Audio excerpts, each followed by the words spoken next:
এই যে বোর্ড লাগানো আছে, এর বাইরে হলদিরামের বোর্ড লাগানো আছে, এইটা পাবলিক স্পেসের উপর এই বোর্ডটা খুলবে কেন? আন্ডারস্ট্যান্ডিং হয়ে গেছে।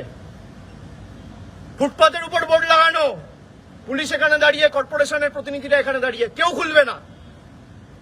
আজকে যারা একের পর এক অবৈধ বিল্ডিং করেছে সবার 7 খুন মাপ, তার কারণ তারা বিজেপির হাতে এখন তামাক খাচ্ছে।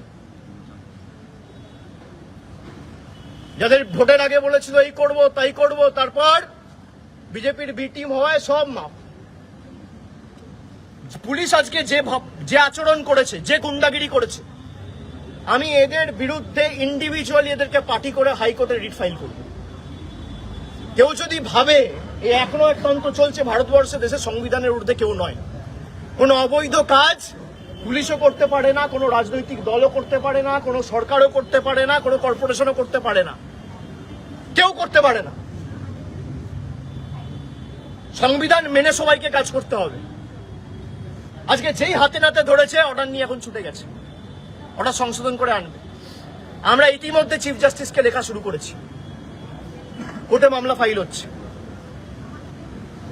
আমি সংবাদ মাধ্যমের প্রতিনিধিদের বলবো যে সঠিক খবরটা আপনারা মানুষের কাছে তুলে ধরুন। যেভাবে মানুষকে হয়রানি করছে, হেনস্থার শিকার হতে হচ্ছে, বিশেষ করে গরিব, নিম্ন মধ্যবিত্ত, এসসি, এসটি, মাইনরিটি, ওবিসি, একের পর এক বুলডোজার চালিয়ে গরিব মানুষের ঘর ভেঙে দেওয়া, তাদের রুজি রোজগারের উপায়, দোকান পাট সব ভেঙে গুঁড়িয়ে দেওয়া। একটা গরিব মানুষ যদি রাস্তায় রয়েছে, তাকে একটা বাড়ি না দিয়ে বিজেপির নেতারা ভাষণবাজি করছে, সে কেন রাস্তায় দুধ গরম করছে? তার জন্য একটা বাড়ি তো করে দিতে পারো না? মুখ্যমন্ত্রী তৃণমূলের প্রতিনিধি দল গেছে, তারপর মুখ্যমন্ত্রী ডেকে পাঠিয়েছে কেন?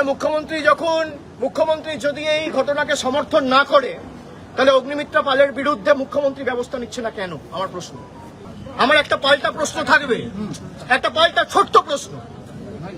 আপনারাই বলেন, দেশের প্রধানমন্ত্রী নরেন্দ্র মোদী চা বিক্রি করতো রেলওয়ে স্টেশনে, রেল স্টেশনটা কি তার সম্পত্তি না পাবলিক সম্পত্তি? এই উত্তরটা দেখ, তারপর আমাকে